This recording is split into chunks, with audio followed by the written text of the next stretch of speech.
Hi friends, welcome to our channel. ఈరోజు మనం 2024లో Tamil language లో సంతానం నటించినటువంటి ఒక కామెడీ డ్రామా మూవీ స్టోరీని డిస్కస్ చేద్దాం. అదే వడక్కు పట్టి Ramaswamy. Now let's start our video.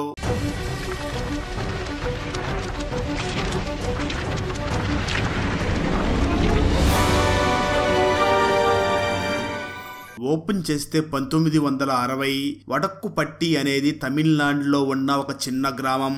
ఈ గ్రామానికి వెళ్ళాలి అంటే ఒకే ఒక్క దారి మాత్రమే ఉంటుంది. ఎందుకంటే ఈ ఊరు చుట్టూ ఒక నది ఉంటుంది. ఒకసారి ఒక వరద రావడంతో ఆ ఊరి కులదేవత విగ్రహం కూడా మునిగిపోతుంది. ఆ ఊరి ప్రజలకి జనరల్ గా అలా ఆ విగ్రహానికి ఏదైనా జరిగితే కొండల మీద నుంచి దేవతలు చూసి ఆ ప్రజల్ని దీవిస్తారు అని, ఏదైనా ప్రాబ్లం వస్తే సాల్వ్ చేస్తారు అనే నమ్మకం ఉంటుంది. కానీ ఇప్పుడు మాత్రం ఆ జల ప్రవాహం వచ్చిన తర్వాత ఊర్లో ఒక దుష్ట శక్తి తిరుగుతుందని, ఆ దుష్ట శక్తి ఎవరినైనా చంపవచ్చు అనే వార్త ఊర్లో ప్రచారం అవుతుంది. ఊర్లో ఇద్దరు పెద్ద మనుషులు ఉంటారు. ఒకరి పేరు ముక్కెన్, మరొకరి పేరు కాలేయన్. వీళ్ళిద్దరికి కూడా ప్రెసిడెంట్ పదవి మీద ఆశ ఉంటుంది. ఈ ఇద్దరు కూడా ఊర్లో ఉన్న ఆ దుష్ట శక్తిని పోగొట్టి నేనే ప్రెసిడెంట్ అవుతాను అంటూ గొడవ పడుతూ ఉంటారు. ఆ సమయంలో చిన్న అబ్బాయి అయినటువంటి మన హీరో స్కూల్లో చదువుకుంటూ ఉంటాడు. కానీ ఆ రోజు స్కూల్ కి వెళ్లి ఉండడు. ఎందుకంటే ఇంట్లో ఫైనాన్షియల్ ప్రాబ్లమ్స్ వల్ల కుండల వ్యాపారం చేయడం కోసం కుండల్ని తయారు చేసి మార్కెట్ కి తీసుకుని వెళ్లి ఉంటాడు. మార్కెట్ లో అందరూ కూడా కస్టమర్స్ తో బేరం మాట్లాడి కుండల్ని అమ్మేస్తూ ఉంటారు. కానీ హీరో మాత్రం ఫిక్స్ చేసిన రేటుకి ₹1 కూడా తగ్గించడు. అందువల్ల సరిగ్గా వ్యాపారం కూడా జరగకుండా ఉంటుంది. నిజానికి ఆ రోజు పౌర్ణమి కావడంతో ఊర్లో ఉన్న అందరూ కూడా త్వరగా వాళ్ళ పనులు ముగించుకుని ఇంటికి వచ్చి తలుపులు వేసేసుకుంటూ ఉంటారు. ఆ రోజు రాత్రి కొంచెం లేట్ గా హీరో ఇంటికి వస్తాడు. వాళ్ళ అమ్మ దేవుణ్ణి పూజిస్తూ ఉంటుంది. అది చూసిన హీరో వాళ్ళ అమ్మను చూసి, దేవుడి మీద నాకు నమ్మకం లేదు, నమ్మకం పోయింది, నేను అడిగింది నాకు ప్రసాదించలేదు, మన ఇంటికి కూడా ఆ దేవుడు ఎలాంటి మంచి పని చేయలేదు అని హీరో పడుకుంటాడు. అయితే ఊర్లో ఉన్న కొంతమంది యంగ్ అబ్బాయిలు ఆ పౌర్ణమి రోజు వచ్చిన దుష్ట శక్తిని చంపేయాలి అనుకుని బయటికి వస్తారు. అయితే ఆ దుష్ట శక్తి సడన్ గా భయంకరంగా నిల్చుని ఉంటుంది. అది చూసి భయపడిపోయి ఆ అబ్బాయిలు పారిపోతారు. అదే సమయంలో ఒక దొంగోడు కూడా వస్తాడు. దాంతో అతన్ని తరిమేసరికి ఆ దొంగోడు వెంటనే హీరో ఇంట్లోకి వస్తాడు. అక్కడ ఉన్న ఒక కుండని తీసుకుని తను దొంగతనం చేసిన వస్తువులన్నిటినీ ఆ కుండలో పెట్టుకుంటాడు. హీరో ఆ దొంగ వ్యక్తిని చూసి అతని వెనకాలే పరిగెత్తుతాడు. వెంటనే ఆ దొంగోడు ఒక ప్లేస్ లో దాక్కుని ఆ కుండని మట్టిలో పూడ్ చేస్తాడు. అయితే పరిగెత్తుకుని వచ్చిన దొంగోడు ఎటు వెళ్ళాడా అని హీరో అక్కడ నిలబడి వెతుకుతూ ఉంటాడు. దూరం నుంచి ఆ దుష్ట శక్తి ఒక ఎద్దల బండి మీద కనిపిస్తుంది. ఊరి జనం అందరూ నిప్పులు దీపాలతో ఆ దుష్ట శక్తిని తరుముతూ వస్తూ ఉంటారు. ఆ ఎద్దల బండి హీరోకి ఆపోజిట్ గా వచ్చి నిలబడుతుంది. ఆ దుష్ట శక్తి హీరోని చంపేస్తుందేమో అని అనుకుంటాడు. అయినా హీరో ఎదురుగుండా వెళ్లి ఆ ఎద్దల బండి చక్రాన్ని తడతాడు. వెనక నుంచి నిప్పులు దీపాలని తీసుకుని వస్తున్న ఊరి జనం చేతిలో ఉన్న ఆ నిప్పు ఆ దుష్ట శక్తికి తగిలి కాలిపోతుంది. అలా ఆ దుష్ట శక్తి అక్కడి నుంచి పారిపోతూ నదిలోకి దూకుతుంది. ఊరి ప్రజలందరూ కూడా అక్కడ ఒక రాయి ఉంటుంది. ఆ రాయిని పూజిస్తారు. దాన్ని తవ్వి తీసినప్పుడు అక్కడ ఒక కుండ ఉంటుంది. అందులో బంగారం, నగలు ఉంటుంది.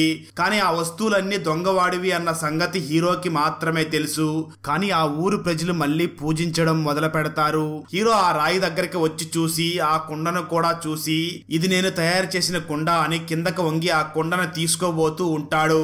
అప్పుడే పాకెట్ లో నుంచి ₹1 కాయిన్ కింద పడుతుంది. దాన్ని చూసిన ప్రజలు కూడా తల్లి దేవత కరుణించింది అంటూ వాళ్ళు కూడా చిల్లర తీసుకుని వచ్చి ఆ రాయి దగ్గర పెడతారు. అదంతా చూసిన హీరోకి దేవుడు పేరు చెప్పి దేవుడి పేరు మీద బాగా డబ్బులు సంపాదించవచ్చు అని మనసులో అనుకుని, అమ్మా తల్లి మీకు ఒక గుడి కట్టి కుంభాభిషేకం చెయ్యిస్తాను అంటూ నటిస్తాడు. ఇది మొత్తం చూసిన అక్కడ ఉన్న ఒక వ్యక్తి రామస్వామిని చూసి, అసలు నీకు దేవుడంటే నమ్మకం లేదు కదా, మరి ఇప్పుడు ఎందుకు నమ్ముతున్నావు అని అంటాడు. దాంతో రామస్వామి వెంటనే ఆ రామస్వామిని నేను కాదు, నేను పూర్తిగా మారిపోయాను అని అంటాడు. అప్పుడు మూవీ టైటిల్ పడుతుంది. కట్ చేస్తే 14 సంవత్సరాల తర్వాత ఊర్లో ఒక పెద్ద గుడి కట్టి ఉంటారు. అందరూ ఆ గుడి దగ్గర జాతర కోసం ఎదురు చూస్తూ ఉంటారు. అయితే కోరికలు కోరుకున్న వ్యక్తులు మాత్రం ఫస్ట్ గుడి లోపలికి వెళ్లి కాపాల మోక్షం తీసుకోవాలి. వాళ్ళు కాపాల మోక్షం తీసుకున్న తర్వాత మిగతా వాళ్ళు తీసుకోవాల్సి ఉంటుంది.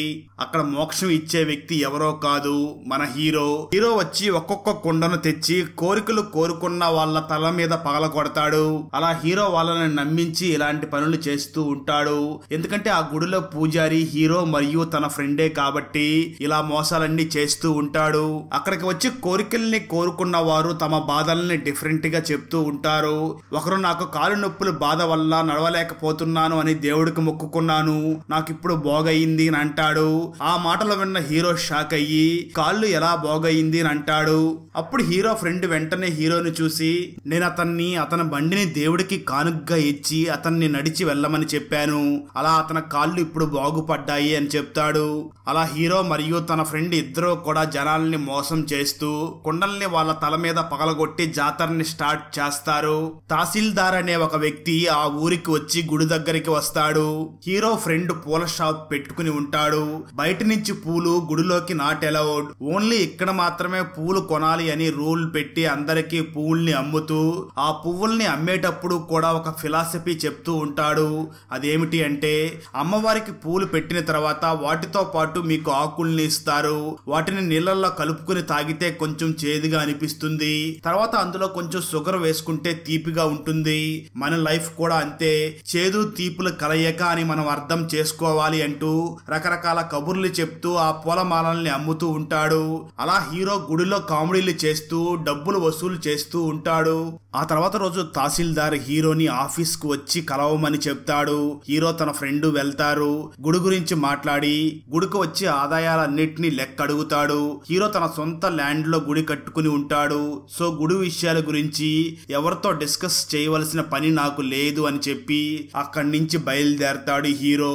తహసీల్దార్ వెంటనే ఒక ప్లాన్ చెప్తాడు.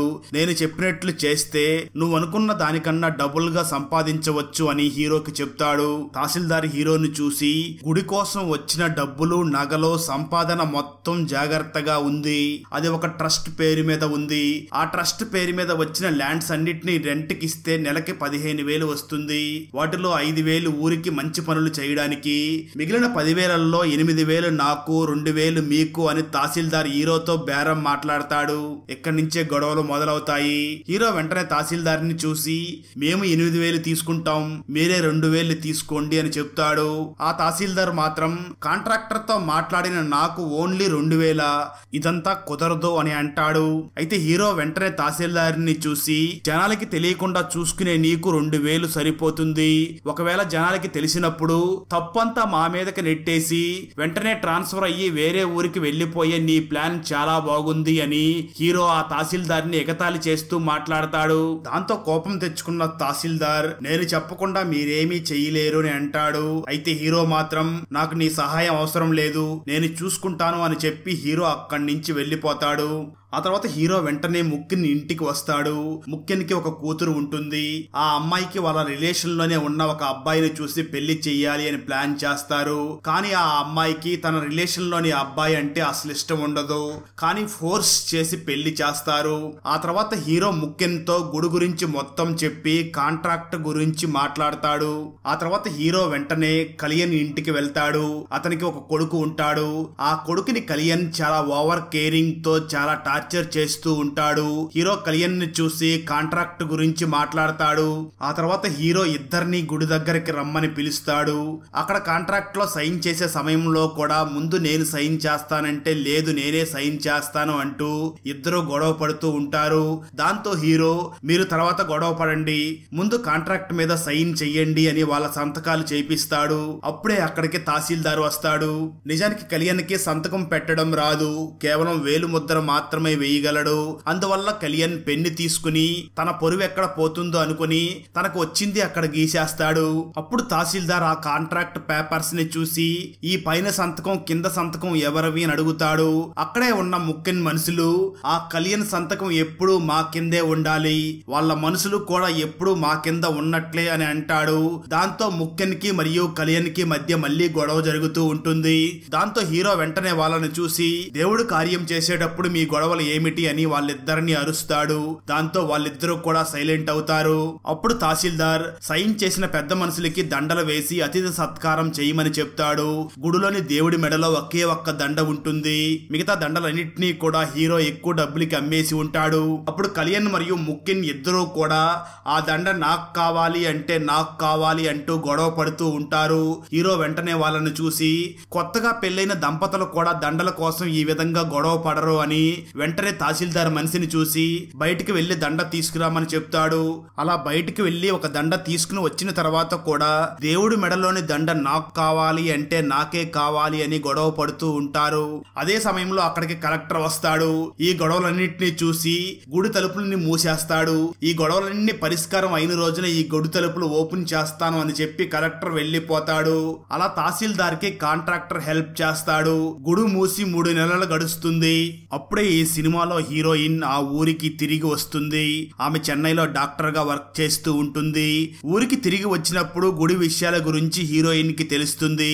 నిజానికి హీరోకి హీరోయిన్ కి అస్సలు పడదు.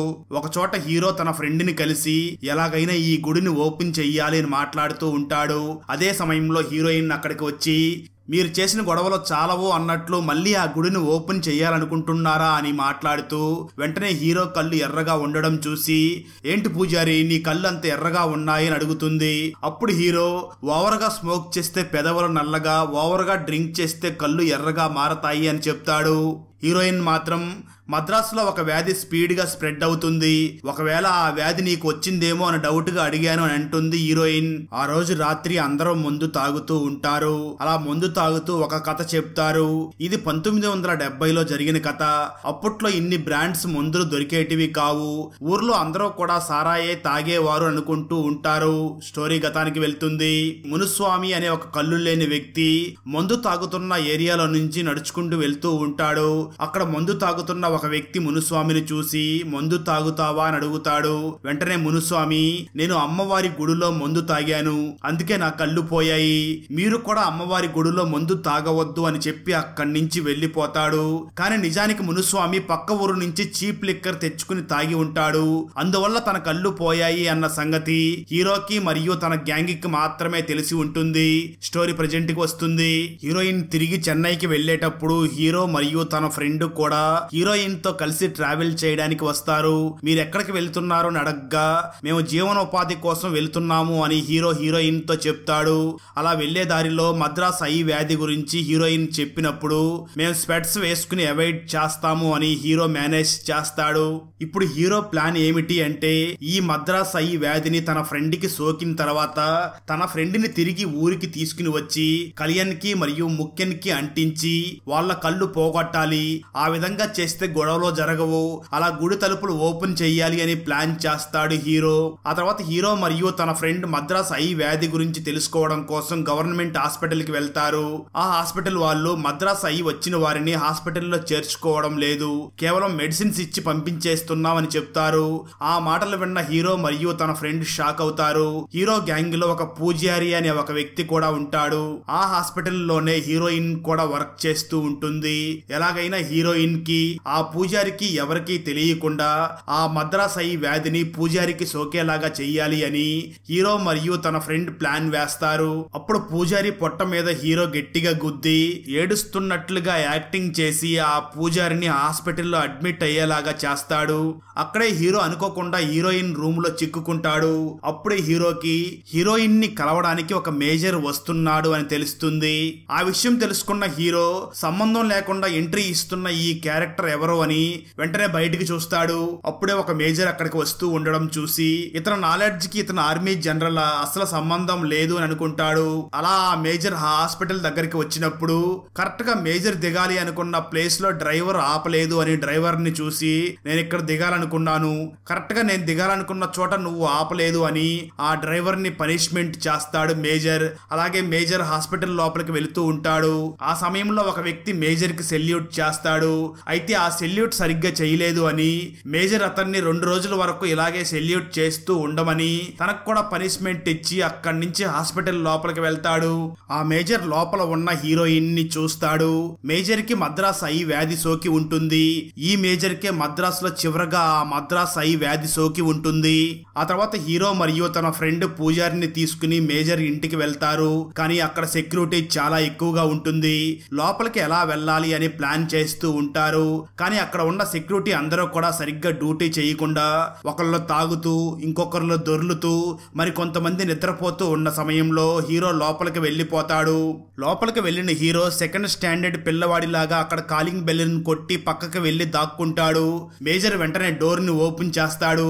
ఆ సమయంలో అక్కడ మేజర్ పనిష్మెంట్ ఇచ్చిన వ్యక్తి సెల్యూట్ చేస్తూ ఉంటాడు. అతన్ని చూసిన మేజర్ నువ్వే ఈ కాలింగ్ బెల్ ని ప్రెస్ చేశావు అని అతనికి మళ్ళీ పనిష్మెంట్ ఇస్తాడు. అదే పనిష్మెంట్ అంటే అతన్ని కలవడానికి ఆ రూమ్ దగ్గరికి ఎవరు వచ్చినా సరే ఆ వ్యక్తి కాలింగ్ బెల్ లాగా సౌండ్ చెయ్యాలి అని పనిష్మెంట్ ఇస్తాడు. హీరో ఫ్రెండ్ అలాగే పూజారి మేజర్ బెడ్ కింద దాక్కుని ఉంటారు. బెడ్ కింద మేజర్ కి కాళ్ళు కనిపిస్తాయి. పోర్చుగీస్ వాళ్ళు, రష్యా వాళ్ళు, బ్రిటిష్ వాళ్ళు ఈ ముగ్గురు నా మీద అటాక్ చేయడానికి వచ్చారు అనుకుని మేజర్ వెంటనే బెడ్ మీద కూర్చుని ఒక తుపాకీ పట్టుకుని నిద్రపోకుండా కూర్చుని ఉంటాడు. బెడ్ కింద ఉన్న హీరో అండ్ గ్యాంగ్ మాట్లాడుకుంటూ ఉంటారు. అయితే బెడ్ పైన ఉన్న మేజర్ వాళ్ళ మాటలకి సమాధానం చెప్తూ ఉంటాడు. అయితే బెడ్ కింద ఉన్న హీరో అండ్ గ్యాంగ్ మాత్రం పైన మేజర్ ఎవరితోనో ఫోన్ లో మాట్లాడుతున్నాడు అని అనుకుంటూ ఉంటారు. అలా మేజర్ బెడ్ మీద కూర్చొని కింద ఉన్న వాళ్ళకి సమాధానం చెప్తూ నేను అసలు నిద్రపోకూడదు అని అనుకుంటూనే నిద్రలోకి జారుకుంటాడు. ఆ తర్వాత హీరో మంచం కింద నుంచి బయటికి వచ్చి వెంటనే ఆ మేజర్ కాళ్ళు చేతులు కట్టేసి పూజారిని చూసి ఈ మేజర్ నీకు ఫారెన్ బాటిల్స్ ని కొనిచ్చాడు, నువ్వు అతనికి థ్యాంక్స్ చెప్పు, అతని కళ్ళల్లోకి కళ్ళు పెట్టి అతనికి థ్యాంక్స్ చెప్పు అని అంటాడు. పూజారి వెంటనే మేజర్ కళ్ళకి దగ్గరగా వెళ్లి తన కళ్ళని పెట్టి చూస్తాడు. ఆ టైంలో పూజారి కట్టుకున్న ఒక తాడు మేజర్ మీద పడిపోతుంది. ఆ తర్వాత ఆ పూజారిని హీరో తన సొంత ఊరికి తీసుకుని వస్తాడు. అలాగే ఊర్లోకి మీడియా వాళ్ళు ఎవరూ రాకుండా హీరో డబ్బులు ఇచ్చి మేనేజ్ చేస్తాడు. ఆ పూజారి డైరెక్ట్ గా ముఖ్యన్ ఇంటికి వెళ్లి అక్కడ పూజలు చేస్తూ ఉంటాడు. ముఖ్యన్ ఆ పూజారిని చూసి ఇక్కడికి ఎందుకు వచ్చారు, ఇక్కడ ఎందుకు పూజలు చేస్తున్నారు అని అడుగుతాడు. దాంతో హీరో ఫ్రెండ్ వెంటనే సారీ సార్, నిజానికి కళ్యాణ్ సార్ తన ప్రెసిడెంట్ అవ్వడం కోసం తన ఇంట్లో పూజలు చేయమని చెప్పాడు. మేము తప్పుగా మీ ఇంట్లోకి వచ్చి మీరు ప్రెసిడెంట్ అయ్యేలాగా పూజలు చేశాము అని చెప్తాడు. అప్పుడు ముఖ్యన్ కళ్యాణ్ ప్రెసిడెంట్ కాకూడదు, నేనే ప్రెసిడెంట్ అవ్వాలి, నా ఇంట్లోనే పూజలు స్టార్ట్ చెయ్యండి అని ముఖ్యన్ అంటాడు. ఆ వెంటనే పూజారి ఒక క్లాత్ ని తన కంటికి రుద్ది అదే క్లాత్ ని ముఖ్యన్ కళ్ళకి అద్దుకోమని పూజారి చెప్తాడు. ప్రెసిడెంట్ అయ్యే కోరికతో ఉన్న ముఖ్యన్ అలాగే చేస్తాడు. అంటే ఆ మద్రాస్ కళ్ళ వ్యాధి ఇప్పుడు ముఖ్యనికి సోకుతుంది. ఆ తర్వాత కళ్యాణ్ ఇంటికి వెళ్లి సేమ్ ఇదే పూజ చేసి తన కంట్లో కళ్ళు పెట్టి డైరెక్ట్ గా చూసినందువల్ల కళ్యాణ్కి కూడా ఆ వ్యాధి సోకుతుంది. ఆ తర్వాత డైరెక్ట్ గా మునుస్వామి దగ్గరకి హీరో వెళ్తాడు. హీరో మునుస్వామికి డబ్బులు ఇచ్చి తను చెప్పిన విధంగా మాట్లాడమని చెప్తాడు. అదే సమయంలో ముఖ్యన్ కళ్యాణ్ అందరూ కూడా గుడి దగ్గరికి వచ్చి ఉంటారు. మునుస్వామి వెంటనే అమ్మవారు మనకు దండని విధించింది, కళ్ళు పోయేలా చెయ్యబోతుంది అని పెద్దగా ఏడుస్తూ ఈ కళ్ళద్దాలు పెట్టుకోండి అని మునుస్వామి వాళ్ళిద్దరికీ కూలింగ్ గ్లాసెస్ ఇస్తాడు. ఆ కూలింగ్ గ్లాసెస్ ని పెట్టుకున్న ముఖ్యన్ మరియు కళ్యాణ్ ఇద్దరు కూడా కలెక్టర్ దగ్గరికి వస్తారు. అయ్యా, ఇక నుంచి మేమిద్దరం కలిసి ఉంటాము, ఎలాంటి గొడవలో చెయ్యము, మా కళ్ళారా చివరిసారిగా ఆ అమ్మవారిని చూడాలి, దయచేసి గుడి తలుపులు ఓపెన్ చెయ్యండి అని అంటాడు.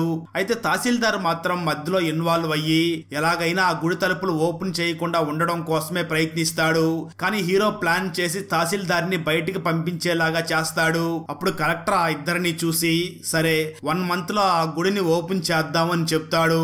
అయితే ఆ ఇద్దరు కూడా సార్ మాకంత సమయం లేదు, 6 రోజుల్లో మా కళ్ళు పోతాయి, ప్లీజ్ ఈ లోపే ఆ గుడి తలుపులు తీయండి అని అంటారు. ఆ మాటలు విన్న కలెక్టర్ సరే 4 రోజుల్లోనే ఆ గుడి తలుపుల్ని ఓపెన్ చేస్తాను, కానీ ఈ 4 రోజుల్లో ఏమైనా గొడవలు వస్తే మాత్రం ఇంకెప్పటికీ ఆ గుడి తలుపుల్ని ఓపెన్ చెయ్యను అని చెప్తాడు. ఇదంతా విన్న తహసీల్దార్ హీరోని చూసి ఎలాగైనా సరే ఆ గుడి తలుపుల్ని ఓపెన్ చేయకుండా చేస్తాను అని అంటాడు. హీరో తహసీల్దార్ ని చూసి సరే నీ ప్రయత్నం నువ్వు చెయ్యి చూద్దామని అంటాడు. మరో పక్క ముఖ్యన్ కూతురు మరియు కళ్యాణ్ కొడుకు ఇద్దరు ప్రేమించుకుంటూ ఉంటారు. అయితే ముఖ్యన్ కి కళ్యాణ్ కి బ్లాక్ పెయింట్ వేసిన కూలింగ్ గ్లాసెస్ ఇవ్వడంతో కళ్ళు కనిపించడం లేదు అని వాళ్ళిద్దరూ అనుకుంటూ ఉంటారు. ఇలా కళ్ళు కనిపించడం లేదు అనుకుని ముఖ్యన్ కళ్యాణ్ బండి ఎక్కుతాడు. కళ్యాణ్ వచ్చి అది చూసి వేస్ట్ ఫెలో నా బండెక్కాడు అనుకుంటూ ఉంటాడు. ముఖ్యన్ మాత్రం చాలా డీసెంట్ గా ఏంటి కళ్యాణ్ నేను నీ బండి ఎక్కకూడదా అని అంటాడు. ఆ తర్వాత ఇద్దరు ఒకే బండిలో వెళుతూ ఉంటారు. కొంత సమయానికి ఇద్దరికి మళ్ళీ గొడవ జరుగుతుంది. సరిగ్గా అదే సమయంలో కళ్యాణ్ కొడుకు అలాగే ముఖ్యన్ కూతురు ఇద్దరు కూడా ఎస్కేప్ అయి పారిపోతారు. అలా వాళ్ళు పారిపోతూ సంతోషంగా పార్టీ చేసుకుంటూ ఉన్నప్పుడు కళ్యాణ్ కొడుకు దగ్గరికి ఒక వ్యక్తి వచ్చి మిమ్మల్ని తరువుకుంటూ వెనక కొంతమంది వస్తున్నారు అని చెప్తాడు. ఆ మాటలు విన్న కళ్యాణ్ కొడుకు తన లవర్ ని చూసి నేనింక పరిగెత్తలేను, పక్కనే ఉన్న బావిలో దూకి చచ్చిపోతాను, నెక్స్ట్ జనరేషన్ లో వీలైతే కలుద్దామని అంటాడు. దాంతో కోపం తెచ్చుకున్న ముఖ్యన్ కూతురు వాళ్ళని చంపేసి వస్తాను అని వెనక్కి వెళ్తుంది. నిద్ర మత్తులో ఉన్న కళ్యాణ్ కొడుకు తన లవర్ చేయిని వదిలేస్తాడు. సరిగ్గా కళ్ళు కనిపించక తన లవర్ చేయి పట్టుకోబోయి వెంటనే పరిగెత్తుకుని వచ్చిన ఒక వ్యక్తి చేయి పట్టుకుని అక్కడి నుంచి స్పీడ్ గా వెళ్లి ఒక కారుని గుద్దేస్తాడు. ఆ కారులో ఉన్నది ఎవరో కాదు, హీరో ఆ కారులో ఉంటాడు. హీరో వెంటనే కళ్యాణ్ కొడుకును చూసి అక్కడ కళ్యాణ్ కొడుకు తన కారుని గుద్ది సైలెంట్ గా ఉండడం చూసి ఇదంతా ఎవరన్నా చూస్తే కళ్యాణ్ కొడుకుని నేనే చంపాను అనుకుంటారు. అసలు గుడి తలుపులు తీస్తారో తీయరో, పంచాయతీ పెట్టి ఏం చేస్తారో అని భయపడుతూ ఉంటాడు హీరో. ఆ తర్వాత ముఖ్యన్ కూతురు అక్కడికి వచ్చి కళ్యాణ్ కొడుకుని తట్టి లేపుతుంది. ఆ తర్వాత కళ్యాణ్ కొడుకు తీసుకుని వచ్చిన ఆ వ్యక్తిని కూడా వెంటనే ఒక ఆయుర్వేద డాక్టర్ దగ్గరికి తీసుకుని వెళ్తారు. కళ్యాణ్ కొడుకు తీసుకుని వచ్చిన వ్యక్తి పేరు కూల్. ఆ కూల్ కి నోరు వంకర పోతుంది, తను కోలుకోవడానికి సమయం పడుతుంది అని ఆ డాక్టర్ చెప్తాడు. ఇలా ఆ ఊరిలో చిన్న చిన్న సమస్యలు వస్తూ ఉంటాయి. ఈ కూల్ అనే వ్యక్తి నిజానికి కళ్యాణ్ కొడుకు పారిపోయినప్పుడు సారాయి షాప్ లో ఉన్న వాళ్ళందరికీ ఫ్రీగా సప్లై చేసి ఉంటాడు. ఇప్పుడు ఆ డబ్బులు కట్టలేకే పారిపోతూ ఉంటాడు. అలా పారిపోయే సమయంలోనే తనకి యాక్సిడెంట్ జరుగుతుంది. ఆ తర్వాత హీరో మద్రాస్ ఐ వ్యాధి తమ గ్రామంలో ఉన్నందువల్ల లాక్ డౌన్ ని విధిస్తాడు. అదే టైంలో తహసీల్దార్ ఆ కూల్ అనే వ్యక్తిని ఎంక్వైరీ చేయడం కోసం ఊరు లోపలికి వస్తాడు. కానీ హీరో అతన్ని రాకుండా ఆపేస్తాడు. అప్పుడు ఆ తహసీల్దార్ వేరే ఊర్లో ఉన్న కూల్ ఇంటికి వెళ్లి వాళ్ళ నాన్నని ఎంక్వైరీ చేస్తాడు. ఆ వ్యక్తి తహసీల్దార్ కి కోపం వచ్చేలాగా మాట్లాడతాడు. ఆ తర్వాత హీరో మళ్ళీ మరొక ప్లాన్ చేస్తాడు. ఊర్లో ఉన్న అందరికీ మద్రాస్ ఐ వ్యాధిని స్ప్రెడ్ చెయ్యండి అని చెప్తాడు. అందరికీ ఆ వ్యాధి స్ప్రెడ్ అవుతుంది. ఆ వెంటనే మునుస్వామి వస్తాడు. పాపం చేశారా, పాపం చేశారు, అమ్మవారు ఊరికే వదలదు, అందరికీ కళ్ళు పోతాయి అని చెప్పి మంత్రించిన కళ్ళజోడు అని చెప్పి ఆ జనాలందరికీ కూలింగ్ గ్లాసెస్ ఇస్తాడు. అదే సమయంలో తహసీల్దార్కి హీరో మద్రాస్ కి వెళ్లి వచ్చిన విషయం తెలుస్తుంది. వెంటనే హీరోయిన్ కి కాల్ చేస్తాడు. హీరోయిన్ కూడా ఊరికి వచ్చి ఉంటుంది. అలా ఊరికి వచ్చిన హీరోయిన్ ని తహసీల్దార్ బస్ స్టాప్ లో కలిసి మాట్లాడతాడు. హీరోయిన్ తహసీల్దార్ కి సపోర్ట్ గా మాట్లాడుతుంది.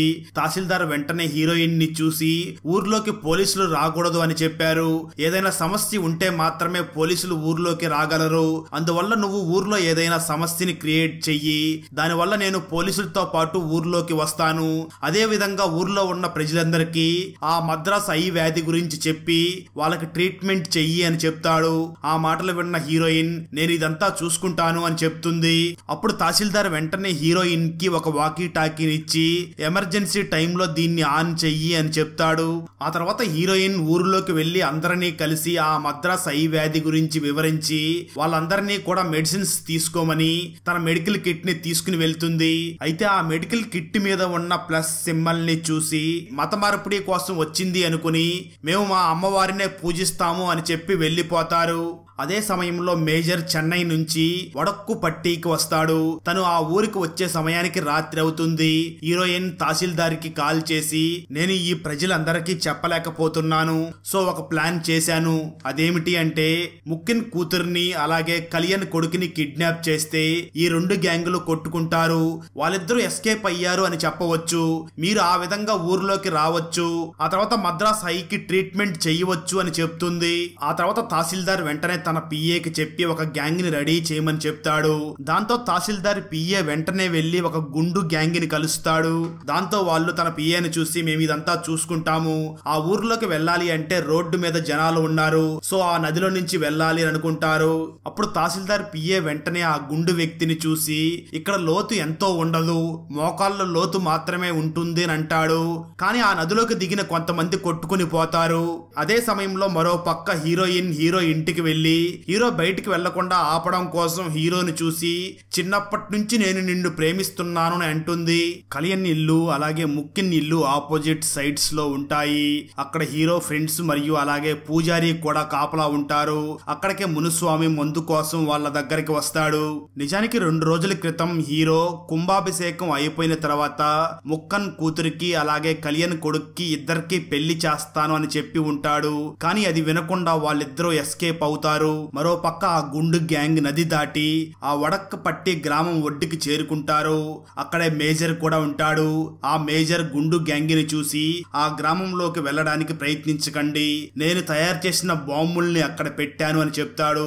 కానీ ఆ మేజర్ మాటలు వినకుండా ఆ గుండు గ్యాంగ్ ఒక స్టెప్ ముందుకు వేస్తారు.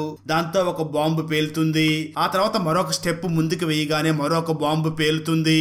అయినా కూడా ఆ గుండు గ్యాంగ్ ముందుకు వెళుతూ ఉండగా ఆ గ్యాంగ్ లోని మెయిన్ వ్యక్తి అనుకోకుండా డైరెక్ట్ గా బాంబు మీదనే కాళ్ళు పెడతాడు. దాంతో ఆ గుండు గ్యాంగ్ లోని మనిషి వెంటనే మేజర్ ని చూసి ఇలా చేసావేమిటయ్యా అని అడుగుతాడు. అది చూసిన తహసీల్దార్ పిఏ వెంటనే భయపడిపోయి అక్కడి నుంచి పారిపోతాడు. కొంతసేపటికి ముఖ్యన్ కూతురు అలాగే కళ్యాణ్ కొడుకు ఎస్కేప్ అవుతున్నారు అని తెలియక ఈ గుండు గ్యాంగ్ వాళ్ళిద్దరిని కిడ్నాప్ చేస్తారు.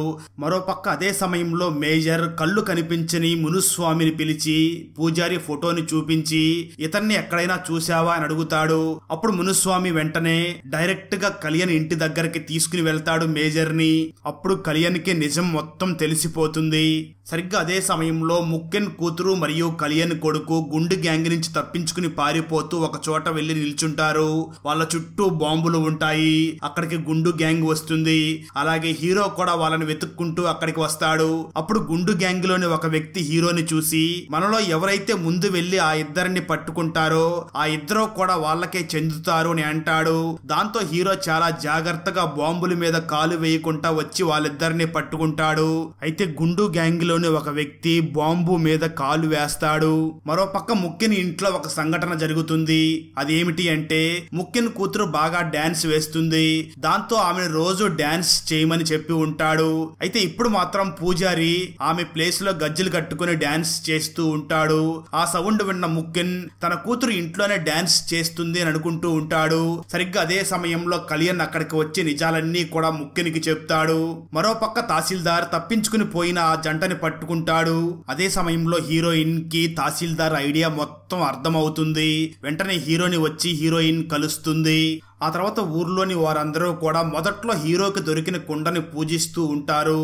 అప్పుడు మునుస్వామి అక్కడ ఉన్న వాళ్ళందరితో దేవుడు అనేది ఒక రాయి, నమ్మకం ఉన్నవారు పూజిస్తారు, నమ్మకం లేని వారు విమర్శిస్తారు, ఆ దేవత కొండ మీద నుంచి చూస్తుంది.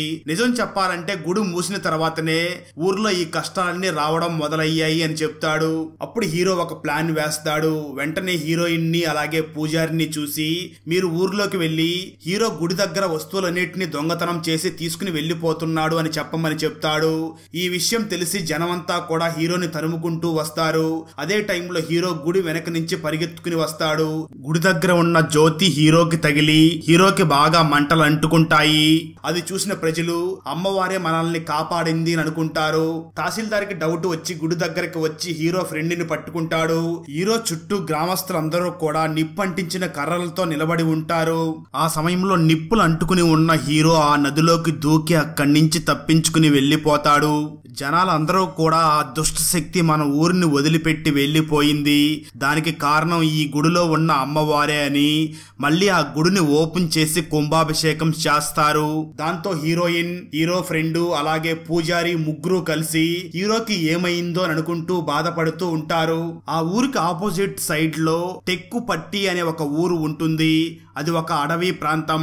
ఆ అడవిలో అడవి మనుషులు నివసిస్తూ ఉంటారు. వాళ్ళకి ఒక హెడ్ ఉంటాడు. ఆ హెడ్డే మూవీ స్టార్టింగ్ లో హీరో ఊర్లోకి వచ్చిన ఆ దుష్ట శక్తి. తనే మొదట్లో గుర్రం మీద హీరో ఊరికి వచ్చి ఉంటాడు. ఆ ఊర్లో ఉన్న అడవి మనుషులు మేజర్ ని పట్టుకుని అక్కడ నరబలి ఇవ్వడానికి రెడీ అవుతూ ఉంటారు. మేజర్ ని చూసిన హీరో నువ్విక్కడేం చేస్తున్నావు అని అంటాడు. దానికి మేజర్ హీరోని చూసి నేను దారి తప్పి ఈ ఊర్లోకి వచ్చేసాను అని చెప్తాడు. ఆ తర్వాత వాళ్ళిద్దరూ మళ్ళీ వాళ్ళ ఊర్లోకి వెళ్తారు. హీరో అక్కడ ఉన్న ప్రజల్ని చూసి మిమ్మల్ని అందరినీ కాపాడడానికి అతి కష్టం మీద మన ఊర్లోకి వచ్చిన ఆ దుష్ట శక్తిని మన ఊరి నుంచి పంపించాను అని చెప్తాడు. అక్కడ ఉన్న ప్రజలందరూ కూడా దేవుడే లేడని నమ్మే నువ్వు రామస్వామిలాగా మమ్మల్ని కాపాడావు అని ఆ ప్రజలు హీరోని మెచ్చుకుంటారు. అలా హీరో తిరిగి మళ్ళీ ఆ గుడిని ఓపెన్ చేయిస్తాడు. అక్కడతో ఈ మూవీ అయిపోతుంది. ఫ్రెండ్స్, వీడియో నచ్చినట్లయితే లైక్ చేసి ఒక చిన్న కామెంట్ చేస్తే మాకు నెక్స్ట్ వీడియో చేయడానికి ఎంకరేజింగ్ గా ఉంటుంది. అలాగే ఛానల్ని సబ్స్క్రైబ్ చేసి పక్కనే ఉన్న బెల్ ఐకాన్ని క్లిక్ చేసి సపోర్ట్ చెయ్యండి. Thanks for watching. జై హింద్.